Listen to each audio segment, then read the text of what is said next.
On July 24th, 2026, Anthropic shipped Claude Opus 5, and most of the coverage you've seen is about the benchmarks. But if you build on .NET, there are two stories here, and the second one barely got mentioned. There is now an official Anthropic C# SDK, and Opus 5 is a first-class model inside it. So in this video, I'll do both. The numbers, the money, and then real C# you can paste into a project today. 3 parts. First, what actually shipped and how to read those benchmark claims without getting fooled. Second, the cost model, including 2 traps that will quietly wreck your budget estimate if you miss them.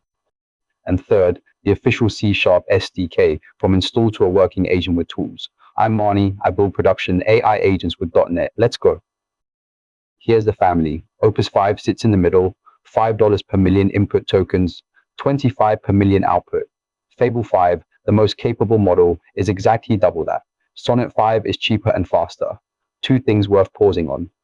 Opus 5 carries a 1 million token context window and 128,000 token max output, same as Fable. And its knowledge cutoff is May 2026, which is the freshest of the whole family. That matters more than people admit when you're asking about libraries that shipped last quarter. Now the benchmark sweep. On Frontier Bench version 0.1, Opus 5 is state-of-the-art and more than doubles Opus 4.8. On Cursor Bench 3.2 at max effort, it lands within 0.5% of Fable 5. On ARC AGI 3, it's about 3 times the next best model. On OS World 2.0, computer use, it beats Fable 5 at 1/3 of the cost. And on Zapier's automation benchmark, roughly 1.5 times the next best model at the same cost per task. But read the shape of those claims.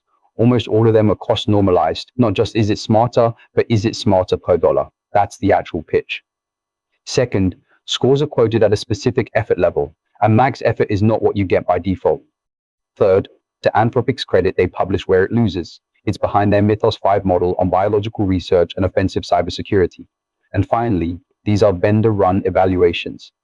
They're a starting hypothesis for your own tests, not a substitute for them. And here's the part I think got buried. The price did not move. $5 in, 25 out is exactly what Opus 4.8 cost. So you get a generational jump in capability at an unchanged price, and roughly half of Fable 5's rate for results that, on several benchmarks, land within a rounding error of it. For anyone running agents at volume, that's the whole story. So let's lay out every rate that can touch your bill. Base input, $5, output, 25. Prompt caching, a 5-minute cache write costs 1.25 times base, a 1-hour write costs double, and a cache read costs 1/10. That last number is the important one. The batch AP, I takes 50% off both directions. Fast mode, currently a research preview, doubles both. And if you pin inference to the US for data residency, everything gets multiplied by 1.1. Let me put a finer point on caching, because for agents, it's the single biggest lever you have. A cache read costs 10% of the base input price. The 5-minute cache costs 1.25 times to write, so it pays for itself after a single read. The 1-hour cache costs double to write, so it pays off after 2. Now think about what an agent loop actually does. It resends the same system prompt, the same tool definitions, and the same growing conversation every single turn. That is the ideal caching shape. If you build agents and you're not caching, you're paying full price for the same tokens over and over. Here's that as real money, using Anthropic's own worked example. A 1-hour coding session, 50,000 input tokens, 15,000 output. Input costs 25 cents. Output costs 37.5 cents. Call it 62 cents for the hour. Now turn caching on and say 40,000 of those input tokens are cache reads.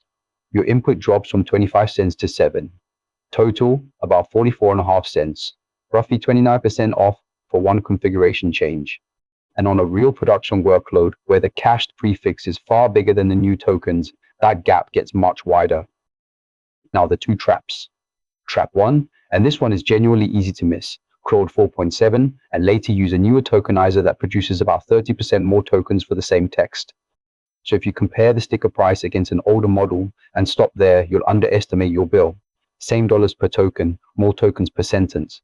Trap 2, remember your tool definitions are input tokens and you resend them every request. On the upside, there's no long context premium. The full 1 million token window bills at standard rates. A 900,000 token request costs the same per token as a 9,000 token one. And here's a small number with a big compounding effect. Whenever you pass tools, the API injects a system prompt to enable tool use, and you pay for it. On Opus 4.7, that was 675 tokens. On Opus 5, it's 286, less than half. That's per request on every turn of every agent loop you run. It's the kind of thing that never shows up in a benchmark chart and absolutely shows up on your invoice. Right, the .NET part. For years, calling Claude from C# meant a community SDK or raw HTTP. Not anymore. There's now an official Anthropic C# SDK, and it's one command. But read this note carefully because it will bite someone. The package is called Anthropic, and version 10 and above is the official SDK. Versions 3 and below were the community-built IChatClient. Same package name, completely different library. If you're on an old version, the upgrade is not a normal bump. The community SDK now lives at tryagi.anthropic. And here's the whole thing. Construct the client, and by default it reads your API key from the Anthropic_API_KEY environment variable, so no secrets in code. Build a message, create params, set max tokens, add your messages, and pick the model. Note that Opus 5 is a typed constant, model.claude Opus 5, not a magic string. Then await messages.create. It targets .NET Standard 2.0, so this works in modern .NET and on older framework code too. One caveat, the SDK is still in beta, so pin your version. Streaming is exactly what a C# developer would want. The method returns an IAsyncEnumerable, so you just await for each over it and handle each chunk as it lands instead of blocking on the whole response. The naming convention is worth remembering. Any streaming method has the streaming suffix, even when there's no non-streaming twin. That drops straight into an ASP.NET Server Sent Events endpoint or a Blazor UI. Now, the single most useful property in the whole SDK effort. This controls how many tokens Claude spends on your request, and critically, that's all tokens, including thinking and tool calls. Lower effort means fewer tool calls, not just shorter prose. You set it through output config, effort. That's it. And because it's a request level setting, you can run cheap and expensive workloads against the same model without maintaining two deployments. Opus 5 supports all 5 levels. Max is for genuinely frontier problems. X high is what Anthropic explicitly recommends as your starting point for coding and agentic work. High is the API default. Medium and low are your cost controls. And here's the guidance that surprised me. Anthropic says low and medium are meaningfully stronger on Opus 5 than on earlier Opus models, and to use them liberally wherever your evals show quality holds. So if you carried effort settings over from Opus 4.8, don't. Run a fresh sweep.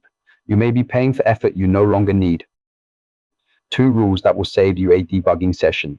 First, and this is the one that catches people, effort shapes the rendered prompt, so changing it mid-conversation invalidates your prompt cache. If you're relying on cache hits across a long agent session, and you should be, pick an effort level at the start and hold it. Vary effort across workloads, not within a conversation. Second, on Opus 5, you cannot disable thinking at X high or max effort. That request returns a 400. And at those levels, give it room. Start max tokens around 64,000. And this is the slide I'd pin. The SDK implements IChatClient from microsoft.extensions.ai abstractions. That's the interface the entire .NET AI ecosystem now standardizes on. So Claude isn't a special case in your architecture. It's another IChatClient behind the same abstraction as everything else. Swap providers with a line of DI configuration. Layer on the standard middleware. And use function invocation there means the SDK runs the tool calling loop for you, instead of you handwriting that state machine.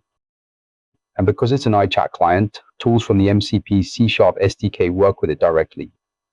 Here we connect to Microsoft's own Learn MCP server over HTTP, ask it for its tool list, hand those tools to chat options, and ask a question.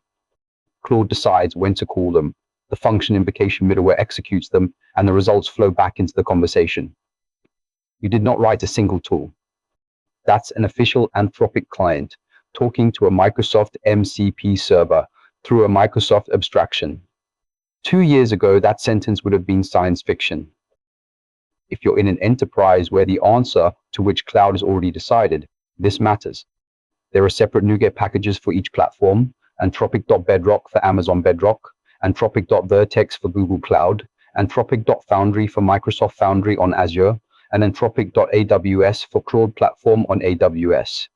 same programming model, different client class. And on Foundry and Claude platform, usage bills through the marketplace you're already procured on, which is very often the thing that actually unblocks the project. A few production details, because this is where SDKs usually disappoint. It retries twice by default with exponential backoff, and it retries the right things: connection failures, timeouts, conflicts, rate limits, and 500s, not your own bad requests. Errors come back as typed exceptions, so you can catch a rate limit exception specifically instead of passing status codes. The default timeout is 10 minutes, which is generous for chat and about right for long agentic calls. And with options lets you override retries or timeout for a single call while reusing the same connection pool. Before we finish, a migration checklist. Claude Opus 4.1 is deprecated and retires on August the 5th, 2026, so if you're still on it, that's a dated deadline, not a someday. Opus 4.8 to Opus 5 is the same price swap, which makes it an easy business case. But test it, don't assume it. Rerun your effort sweep rather than carrying old settings across. And if you're coming from Sonnet 4.6 or older, re-baseline your token counts because of that tokenizer change. So, the honest verdict. The capability jump is real, and it's priced at exactly what you are already paying, which is the rare launch where doing nothing is the expensive option. But notice where the leverage actually sits, not in picking the model, but in configuring it. Caching, effort, and batching will swing your bill several times more than the difference between two models. My advice, move to Opus 5. Turn caching on, start at X high for agentic work, measure on your own evals, then step the effort down until quality moves. That's the whole playbook. If that was useful, subscribe. I publish one of these every week, always code first, always .NET. The full written version of this with the complete code samples and every source linked is on agentic.net.com. And if you're running Opus 5 in production already, tell me in the comments what effort level you settled on. I genuinely want to know. See you in the next one.